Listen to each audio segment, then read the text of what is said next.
Poslednjih 7 godina bilo je najtoplije od kada se meri temperatura. Prošlo leto bilo je najtoplije zabeleženo u Evropi. Nivo ugljen dioksida u atmosferi dostiže do sada neviđene koncentracije.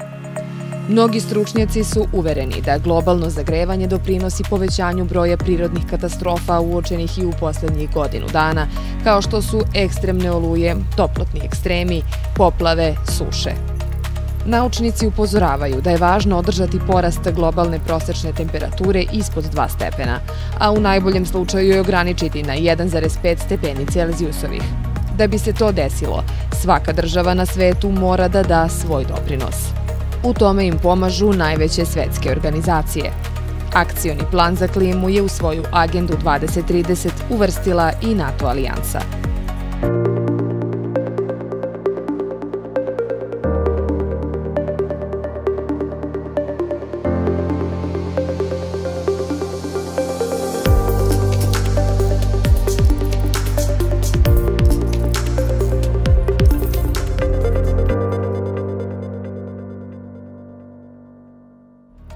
Juna 2021. predstavnici zemalja saveznica NATO-a složili su se oko prioriteta alijanse u narednih 10 godina i usvojili agendu 2030. Neki od ključnih segmenata agende su dublje političke konsultacije i koordinacija, pojačanje posvećenosti i kolektivnoj odbrani, poboljšanje rezilijentnosti, jačanje transatlantskih inovacija, jačanje partnerstava sa zemljama koje nisu članice. Među ključnim budućim koracima je i borba protiv klimatskih promena i prilagođavanje na njih. Climate change. Global warming is a crisis multiplier. So NATO must address the security consequences of climate change. My ambition is to have a clear political commitment at the summit to significantly reduce military emissions, contributing to net zero. Na samitu NATO-a u Briselu 14. juna 2021. godine lideri alijanse su prihvatili akcioni plan za klimatske promene i bezbednost. Cilj je da NATO postane vodeća međunarodna organizacija kada je u pitanju razumevanje i prilagođavanje na bezbednosne posledice klimatskih promena.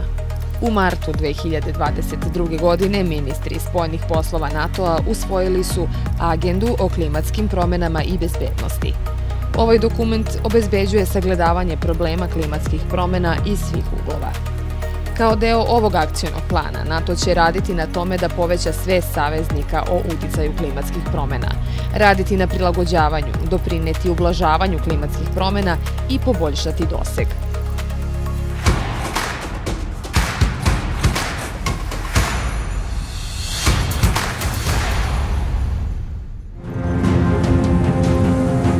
Kako bi povećao svest saveznika, NATO će sprovoditi godišnju procenu uticaja na klimatske promene i bezbednost.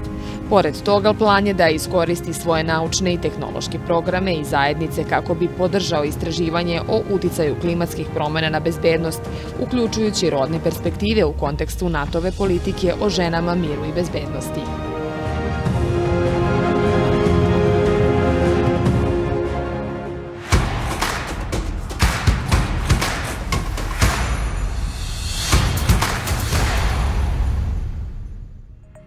NATO će, na osnovu svojih procena, uključiti razmatranje klimatskih promena kroz svoje radove o otpornosti, civilnoj spremnosti, planiranju odbrane, isporuci sposobnosti, sredstvima i instalacijama, standardima, inovacijama, obuci, vežbama i reagovanju na katastrofe.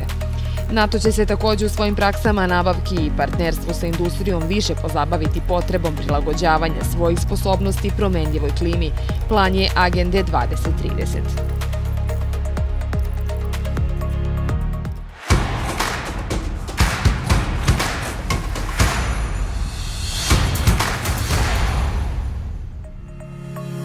Alijansa će razviti NATO mapiranje i analitičku metodologiju emisija gasova staklene bašte iz vojnih aktivnosti kao i postrojenja.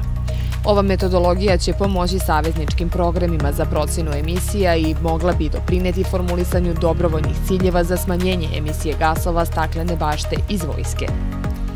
Takođe, alijansa planira da prouči izvodljivost povećanja inovativnih tehnologija sa niskim sadržajem ugljenika kroz sopstvene prakse nabavke.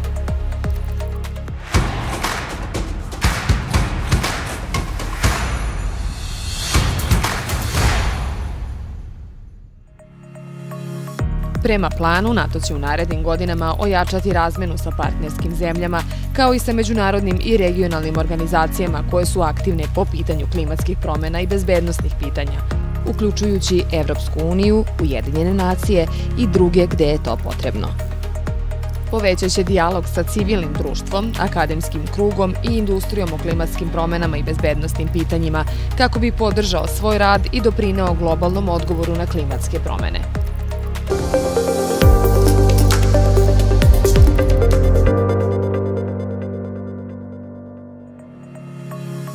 Novi strateški koncept NATO-a koji su šefovi zavezničkih država i vlada usvojili na velikom samitu u Madridu jula 2022. godine. Klimatske promjene su po prvi put prepoznate kao veliki bezbednosni izazov za NATO u narednoj deceniji. Kao deo akcionog plana o klimatskim promjenama koji su NATO lideri usvojili, na samitu je predstavljen i prvi izveštaj o napretku o klimatskim promjenama i bezbednosti. Generalni sekretar NATO-a najavio je odluku saveznika da smanje emisije gasova za najmanje 45% do 2030. godine, na neto nulu do 2050. U izveštaju se navodi da NATO prepoznaje klimatske promjene kao sveobuhvatni izazov našeg vremena, koji će merljivo povećati rizike po bezbednost i što će biti gore kako se svet dalje zagreva. To, kako navode, zahteva fundamentalnu transformaciju pristupa NATO-a odbrani i bezbednosti i postavlja NATO kao vodeću međunarodnu organizaciju kada je u pitanju razumevanje i prilagođavanje na bezbednosne posledice klimatskih promjena.